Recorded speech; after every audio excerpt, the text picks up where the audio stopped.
Yan, mag-start na po tayo. So, meron tayong chicken feet. Ayan. Medyo marami po yan. Meron din tayong chicken gizzard. Hiniwa-hiwa ko siya ng medyo manipis, pero buo pa rin siya. Nakatat siya. So, yan ang purpose niyan, para agad siyang lumambot. Yan, no. So, kung di mo gagawin yan, matagal bago lumambot yan. Yan, lagyan na po natin. Meron din tayong chicken liver. Ayan. Lagay na po natin. Maglalagay tayong asin. Tansya lang. Ayan. Dagdagan pa natin.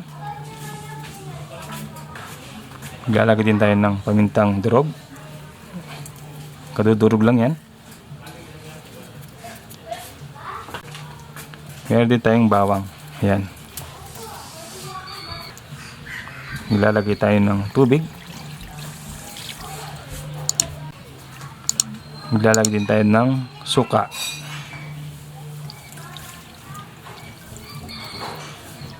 Ayan. Pakukulong lang natin yan ng mga 5 to 10 minutes para lang matanggal yung lansa. So, hindi natin talagang lulutuin itong mga tawag ito, chicken gizzard tsaka chicken feet. Gusto lang natin mangyari, matanggal yung lansa nila. Okay? Ngayon, takpan natin. Tapos, pakulong natin ng 5 to 10 minutes. Balik po tayo mamaya. Ayan, balik po tayo after 10 minutes. So, after 10 minutes, yan, hindi pa malambot yan. Sakto pa lang yung, yung pagtanggal natin ng mga lansa. Tamang-tama yan para mamaya, pag naluto yung ulam natin, hindi malansa ang ating ulam. Yan ang mga technique na dapat ninyong malaman actually. Yan, gagawin natin yan, set aside natin. Okay? Tayin natin yung apoy, tapos set aside.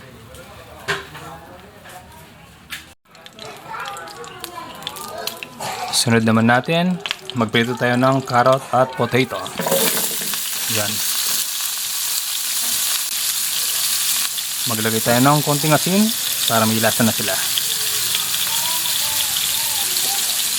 Haluin natin sandali.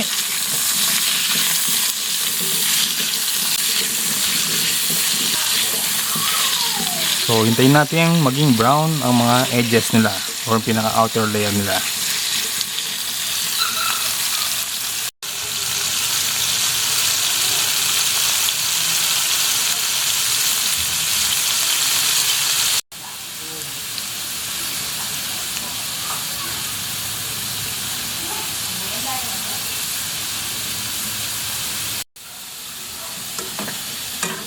Yan o, tingnan niyo po, brown na po sila. So, sign na po yan na luto na sila. So, gagawin natin yan, set aside muna natin sila. Set aside.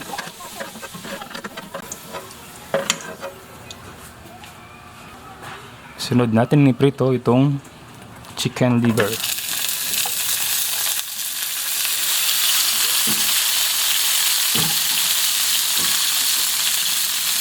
Bakit ko pala piniprito yan?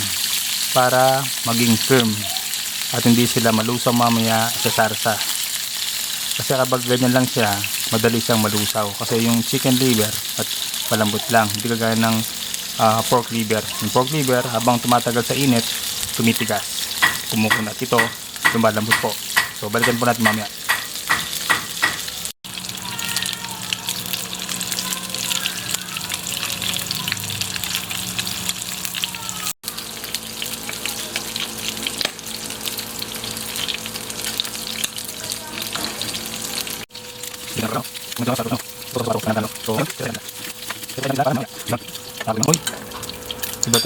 Iba talaga kapag pinirito yung chicken liver. Next step natin, magigisa na tayo ng bawang. Yan. Sa bawang, hintayin natin ng lumabas yung aroma niya at ma-brown ng konti lang. Yan. Kalipas ang 30 seconds, medyo brown na ang ating bawang. So susunod natin ilagay ang sibuyas. Actually dinamihan ko ng sibuyas. Yan, para mas masarap.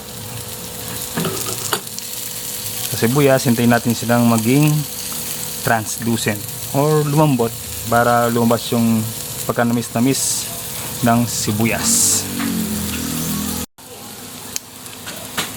Yun o, makalipas ang 30 seconds, malambot na, translucent na, nangangamoy na siya ang aroma ng ating sibuyas.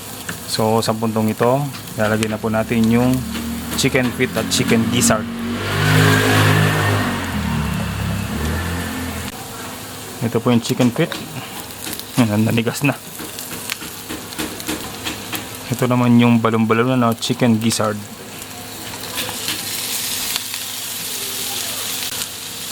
Buburan natin ng paminta. Dagdagan natin para tanggal talaga ang lansa. Lalagyan akong konting toyo, pampakulay lang. Lalagyan tayo ng patis. Yan, para manutang lasa. Gisa-gisa lang natin para tumanggap ng lasa ang mga chicken feet at chicken gizzard. Yan. Hindi pa malambot yan actually ha. Palalambutin natin siya mamaya. Pero ngayon, hayaan muna natin silang tumanggap ng lasa.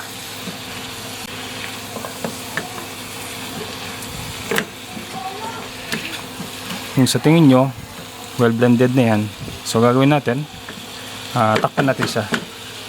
Takpan natin ng mga 3 minuto. Balik po tayo. Balikan po natin after 3 minutes. Yun no, medyo nagano na siya, sisel. So gawin natin yan, haluin natin siya, baka kasi masunog. Yun no, pero sarap ng amoy, grabe. Yun no. So haluin natin ng konti. Yan. Sigurado nanot ng ano yan, yung lasa. So ngayon, lagyan tayo ng tubig. Bakit? Para palambutin ng chicken feet at yung chicken gizzard. Ayusin lang natin para lahat makatanggap ng tubig at lumambot po sila. Yan. Takpan po natin ng mga 20 minutes or mahigit pa hanggang lumambot na po yung chicken gizzard. Yung chicken gizzard po ang pinakamatigas dyan. Pero hiniwa-hiwa ko na kanina para agad lumambot po yan. Sige po, balik po tayo mamaya.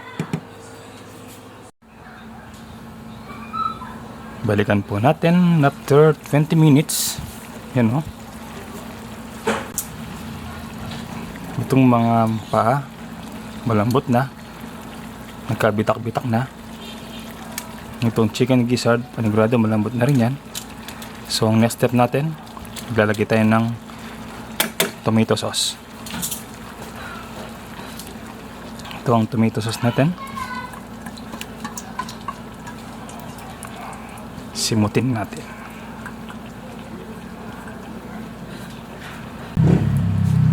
Maglalagay din tayo ng oreno. Kalahati lang kasi kalahati lang yung meron ako eh. Yung kalahati na gamit ko na po nung nakaraan.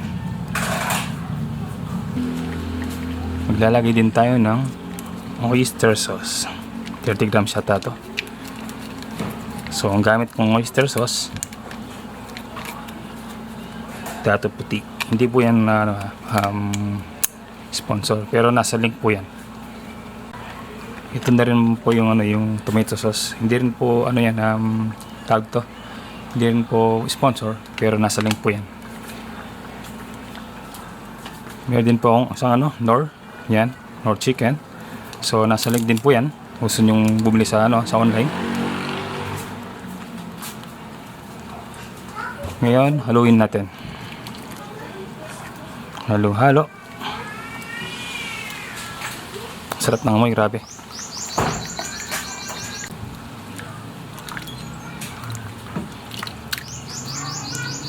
Kung sa tingin nyo, well blended na yan, nahalo na yung mga, yung mga ingredients na nilagay natin. So takpan natin ng mga 5 minuto. Balik po tayo mamaya.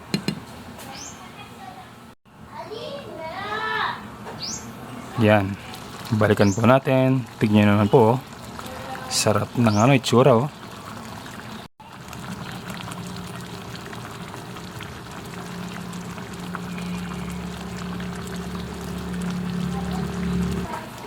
Next step po natin, lalagyan na po natin tong chicken liver. Ayan. Ilalagyan na rin po natin tong potato at carrot, yung pinirito po natin kanina. Ayan. Obviously, haluin natin. Sarap. San ka pa? Ganyan din ba kayo magluto ng kaldereta? Kalderetang exotic. Yan o. Napakasarap niyan, panigurado.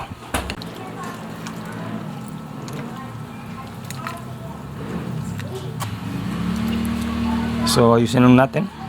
Yan. Tapos, takpan natin ng mga 3 minutes. Balik po tayo mamaya.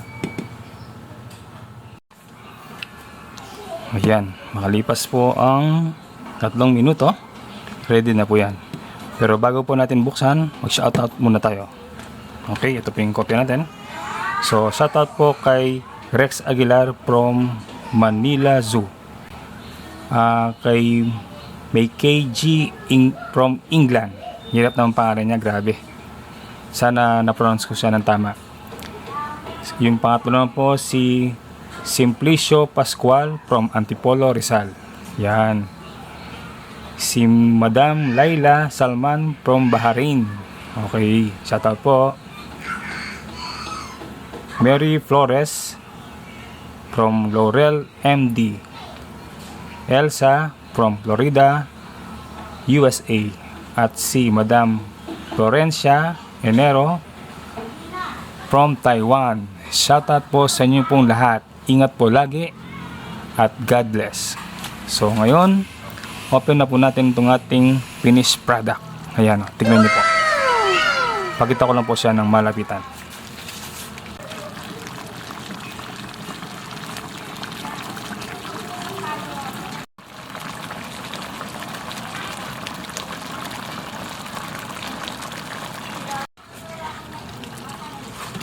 Luto na po ang ating ulam. Sarap oh, grabe. Panigurado, paldo sa kanin ito. The best to. Ganito rin ba kayo magluto ng kaldereta ng mga kalderetang exotic. Parang kalderetang exotic to eh. Bale, meron siyang pork liver, pork lizard, tsaka chicken feet. Mali pala. Chicken liver, chicken gizzard, tsaka chicken feet. Nako po, nasabi ko pa yung pork. Anyway, yan, pagpatuloy po natin. Sarap ng sarsa oh. Yan oh. Pakita ko po ng malapitan. Grabe. Sana nag-enjoy po kayo. Sana meron po kayong natutuhan. Yung pinaka tip ko po rito, mas maganda, pakuloy nyo po lahat yan. Kumbaga parang adobo nyo sila. Pakuloy siya ng tubig, may suka, laurel, bawang, paminta, asin. Yon, para matanggal yung mga lansa nila bago nyo sila igisa. Yon. Tapos iprito nyo yung chicken liver para hindi siya malusaw. Yan, tignan nyo, buong buo pa rin siya. Kasi kapag di nyo pinrito yan, malamang lusaw na yan. Anyway, magpapaalam na po kami. Sana nag-enjoy po kayo sa aming food tutorial. Sana meron po kayong natutuhan. Maraming salamat po sa mga continuous na pagsuporta sa aming YouTube channel. Maraming salamat po. God bless.